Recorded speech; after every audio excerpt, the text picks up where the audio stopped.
Step 1. Access the device commissioning screen. Method 1. Log in to the FusionSolar app.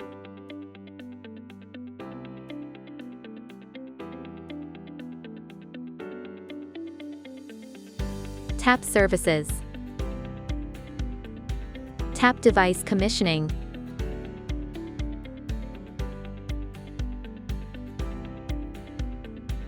Method 2. Tap the overflow menu in the upper right corner on the login screen. Tap Device Commissioning.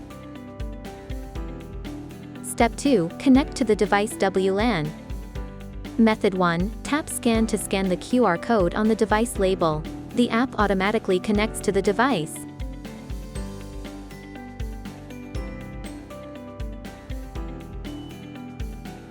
Method 2. Tap Connect to another WLAN and find the device WLAN.